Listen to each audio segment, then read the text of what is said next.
আছে তেখেতসকলৰ লগত আৰু কেইজনমান কেডাৰ আছে বুলি কৈছে তেখেতসকলে যোগাযোগ কৰিছে সেই সকলো অতি শীঘ্ৰে আহিব তো আমি চবে আজি আদৰণি জনাবলৈ আহিছোঁ আমি 100% শান্তি বিচাৰিছোঁ আৰু সেই শান্তিৰ প্ৰক্ৰিয়াত যাতে কোনো ব্যাঘাত নহয় সেইকাৰণে আজি আমি সকলো মিলি তেখেতসকলক আদৰণি জনাবলৈ আহিছোঁ আমি বড়োলেণ্ডখন 100% শান্তি বিচাৰোঁ অসমতো আমি 100% শান্তি বিচাৰোঁ কাৰণ যোৱা 30-40টা বছৰ আমাৰ ইয়াত বিভিন্ন সংগ্ৰামৰ নামত বিভিন্ন ভাইলেন্সৰ নামত আমাৰ অঞ্চলত বহুতখিনি পৰিৱেশ বিনষ্ট হৈছিলে আৰু এইখিনি সময়ত শিক্ষা দীক্ষা অৰ্থনীতি সকলো আমাৰ পিছ পৰি গৈছিলে আৰু সেইকাৰণে যোৱা দ্বিতীয় চুক্তি হোৱাৰ পিছত আমি চবে আশা কৰি আছোঁ এই অঞ্চলত এটা ষ্টেবিলিটি আহিব আৰু যি ইমান বছৰে আমি যিবিলাক আমাৰ সপোন আছিলে সেইবিলাকক বাস্তৱত ৰূপায়ণ কৰিব বুলি আশা কৰিছোঁ গতিকে তেখেতসকলক আমি আদৰণি জনাইছোঁ আৰু অসমৰ মুখ্যমন্ত্ৰী ডাঙৰীয়াৰ নেতৃত্বত এই গোটেই প্ৰক্ৰিয়াটো আগবাঢ়ি গৈ আছিলে আৰু তেখেতে আমাক সকলো কথা কৈছিলে যে সেইটো যেনেকৈ নহওক শান্তি প্ৰক্ৰিয়াটো সম্পন্ন কৰিব লাগে আজি তেখেতসকলে আহি গ'ল ইয়াৰ পিছত বাকীখিনি যিটো প্ৰক্ৰিয়া এইটো মুখ্যমন্ত্ৰী ডাঙৰীয়াৰ নেতৃত্বত আগবাঢ়িব আমি শান্তি বিচাৰিছোঁ উন্নয়ন বিচাৰিছোঁ আৰু আমাৰ অঞ্চলৰ পৰা কোনো এজন যুৱকে যাতে কোনো কাৰণত জীৱন দিব লগা নহয় তেনেকুৱা এটা পৰিৱেশত আমি থাকিব পাৰোঁ এই প্ৰক্ৰিয়াত এই কথাটোৱে আমি বিচাৰিছোঁ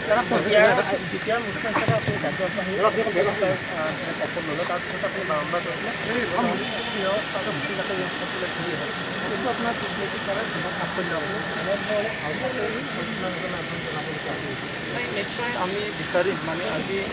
NDP 4টা গোট চুক্তি সম্পন্ন কৰাৰ পিছত এটা সৰু গোট স্প্লিট হৈ পেলাই স্প্লিট ঠিক নহয় কেইজনমানে ওলাই গৈছিলে তেখেতসকলৰ আকৌ ৰিটাৰ্ণ আহিল আমি চবেই বিচাৰিছোঁ বৰ্তমান যিটো বিজ্ঞান আৰু প্ৰযুক্তিবিদ্যা আৰু পৃথিৱীখন যেনেকৈ আগবাঢ়ি গৈছে ইয়াত কেইজনমান ল'ৰা 100-200 ল'ৰা জংঘলত থাকি সমাজখন আগুৱাই লৈ যাব নোৱাৰে আৰু সেই যিটো অস্ত্ৰ যুদ্ধ ইয়াত ভাৰতবৰ্ষৰ নিচিনা এখন ৰাষ্ট্ৰ অসমৰ নিচিনা এখন ৰাজ্যৰ যিমানখিনি ষ্ট্ৰং পুলিচ ফ'ৰ্চ আছে বা আৰ্ম ফ'ৰ্চেছ আছে ইয়াৰ লগত কোনোদিনে ফাইট কৰি কোনো এটা যুদ্ধত জিকিব পৰা নাযাব সেইটো বহুত প্ৰেক্টিকেল নহয় তো সেইকাৰণে আজিৰ সময়ত মই চবকে আহ্বান কৰোঁ আৰু বিশেষকৈ আলফাৰ কথা যিটো আপোনালোকে সুধিছে মই পৰেশ বৰা ডাঙৰীয়াক আগতো কৈছোঁ এতিয়াও ক'ম তেখেতসকলে মূল সুঁতিলৈ ঘূৰি আহিব লাগে কাৰণ অসমৰ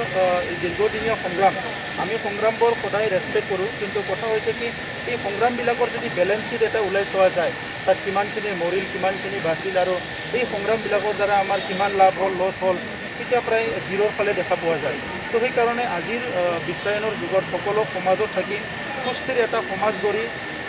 শিক্ষা দীক্ষা অৰ্থনীতি সংস্কৃতি সকলো দিশত উন্নয়ন হৈ যোৱাৰ কাৰণে কাম কৰাটোহে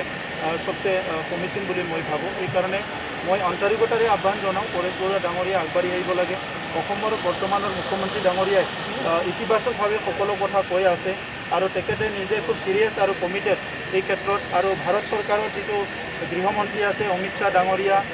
প্ৰধানমন্ত্ৰী আছে নৰেন্দ্ৰ মোদী ডাঙৰীয়া তেখেতসকলো এই ক্ষেত্ৰত বহুত পজিটিভ হয় তো এনেকুৱা সময়ত এটা ভাল এটা পৰিৱেশ আছে যদি তেখেতসকলে আগবাঢ়ি আহে এইটো ভাল কথা হ'ব অসমৰ স্বাৰ্থতে এইটো এটা ভাল কাম হ'ব বুলি মই আশা কৰোঁ ৰাজনৈতিক পৃষ্ঠপোষকতাৰ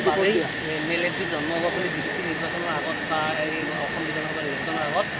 শুনা পোৱা গৈছে বিভিন্ন ৰাজনৈতিক দিশৰ পৰা তেনেকুৱা কিবা বন্ধ পাইছে নেকি নাই সেইটোতো সেই সময়ৰ কথা আছিলে আজি যিহেতু ঘূৰি আহিছে সমস্যা সমাধান হ'ল গতিকে আৰু আমি শান্তি নুখুৰাটোৱে ভাল যি হৈছে ভালে হৈছে যে আজি এটা শান্তিৰ পৰিৱেশ পাবলৈ গৈ আছোঁ ঘৰৰ ল'ৰা ঘৰলৈ উভতি আহিল ল'ৰাজন যিয়ে নহওক কিয় এইটো বড়ো অসমীয়া আদিবাসী বুলি কথা নাই এজন প্ৰত্যেকজন মানৱ যিটো জীৱন সেইটো খুব মূল্যৱান হয় সমাজৰ কাৰণে গতিকে তেখেতসকলে যে ভালে ভালে ঘৰত উভতি আহিল এইটোৱে আমাৰ ডাঙৰ কথা গতিকে আমি আৰু বেছি কান্দিবলৈ নাযাওঁ ইয়াত কোন আছে কোন নাই যদি কোনোবা আছেও এই কামটো কৰিবলৈ নাপায় মানুহৰ জীৱনৰ লগত খেলিব নালাগে আৰু অস্ত্ৰ এখন ৰাষ্ট্ৰত পুলিচ আৰু আৰ্মিৰ হাততে থাকিব বেলেগৰ হাতত ইলিগেল অস্ত্ৰ যাতে এখনো ইলিগেল অস্ত্ৰ নাথাকে সেইটোকে আমি আহ্বান কৰোঁ তেখেতসকলক গুৱাহাটীলৈ লৈ যোৱা হ'ব আৰু গুৱাহাটীত তেখেতসকলে থাকিব আৰু বাকীখিনি তেখেতসকলৰ সদস্যসকলৰ লগত যোগাযোগ কৰি কম সময়ৰ ভিতৰত বাকী সদস্যসকলক অনাৰ কাৰণে ব্যৱস্থা কৰা হ'ব